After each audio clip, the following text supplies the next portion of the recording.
خشن‌ترین و اکشن‌ترین فیلم سینمای هند؟ بریم ببینیم. سلام، چطورید؟ نسخه با کیفیت فیلم مرد میمونی هم رسید. یه فیلم عالی از سینمای هند که برای هالیوود تولید شده و به نوعی جان ویک هندی هم معروف شده. اما جالبه بدونید این فیلم رو اصلا برای بالیوود نساختن. فیلم به کارگردانی نویسندگی دیو پاتل بوده که این اولین فیلمی هست که اون کارگردانی رو بر عهده داره. تهیه کننده این فیلم هم جردن پیل بوده که برو بیرون هم جزو موفق ترین کارهای اون بوده. جالب اینجاست که نتفلیکس حاضر به خرید این اثر به قیمت 30 میلیون دلار شده بود که از استریم نتفلیکس هم پخش بشه. اما بعد از ساختن جردن پیل حاضر نشد این اثر رو بفروشه و گفته بود این اثر باید توی سینما دیده شه و به کمپانی یونیورسال به 1/3 قیمت فروخته شده بود که فروش 22 میلیون دلاری رو هم از گیشه‌های سینما تا به امروز تجربه کرده بود.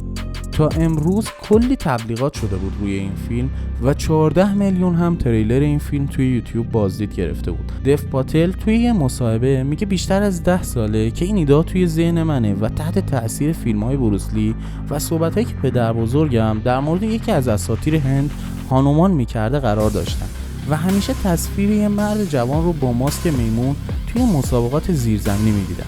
اما یه پیش زمینه بگیم و بریم سراغ این که این فیلم چطور بود، راضی کننده بود یا نه. ابتدای فیلم یه داستانی از هانومان اسطوره هندی روایت میشه. هانومان الهی به شکل میمون و دوست راما بوده.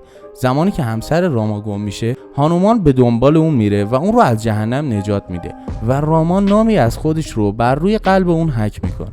چرا این رو گفتیم؟ چون یه جای از فیلم دیو رو میبینید که سینه خودش رو میشکافه و این برای من هم گیج کننده بود. اما خود فیلم چطور بود؟ داستان در مورد یه پسر روستایی هست که مافیا و اراذل اوباش و پلیس به دستور کاهن اعظم به محلشون حمله میکنن و همه افراد اون محله رو قتل عام میکنن و فقط این پسر زنده میمونه و اون تصمیم میگیره انتقام خودش رو به هر نحوی که شده بگیره. فیلم دارای صحنه‌های اکشن کامل و فوق‌العاده بود که میتونست شما رو مدتی سرگرم کنه و در کنار اون موسیقی متن هم خوب بود.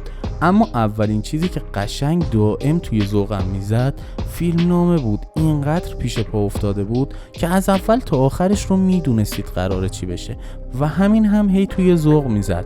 اما تا حدی این ضعف با اکشن خوب پر شده بود. صحنه‌های اکشن خوب بودن و بعضی جاها هم یه کمدی ریز بهش اضافه شده بود که کار رو قشنگتر میکرد و در کنار اون تصویربرداری‌ها فوق‌العاده بودن و کمک و بهره گرفتن از دوربین‌های POV هم توی خلق صحنه‌های اکشن عالی بودن و بازی دیو پاتل دقیقاً به این نقش میخورد و اون بیرحمی رو میتونستید توی چهره اون حس کنید. جالبه بدونید سکانس‌های از این فیلم برای کمتر شدن هزینه‌ها با آیفون فیلم برداری شده و دیو توی یه صحنه دستش میشکنه و مجبور میشه کارگردانی و نقش رو با دست شکسته انجام بده. اما فیلمنامه با فلش بک هایی که میخورد کل کار رو به نظرم خراب میکرد.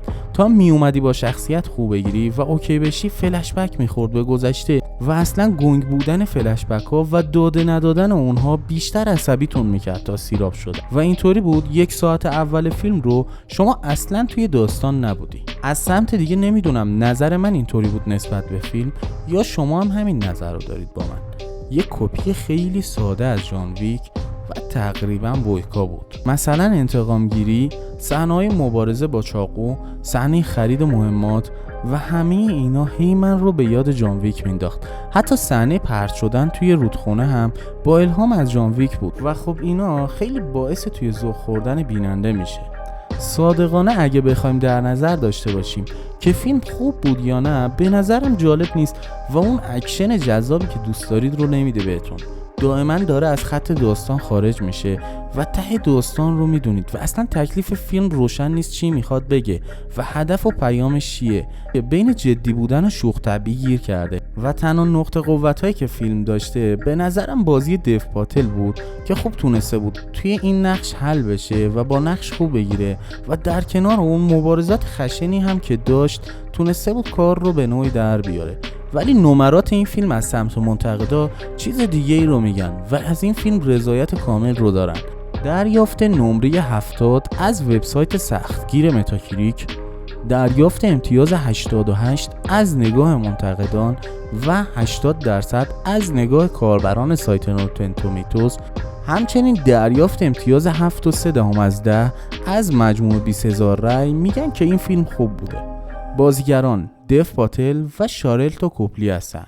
دیو پاتل کارهای قوی مثل میلیونر زاغه‌نشین، لیون و شوالیه سبز رو توی کارنامه خودش داره. اما نظر شما نسبت به فیلم چیه؟ به نظرتون ارزش این همه تبلیغات رو داشت و فیلم جالبی بود یا نه؟ خیلی مخلصیم. لایک و کامنت فراموش نشه. اون زنگوله خوشگلم بزن.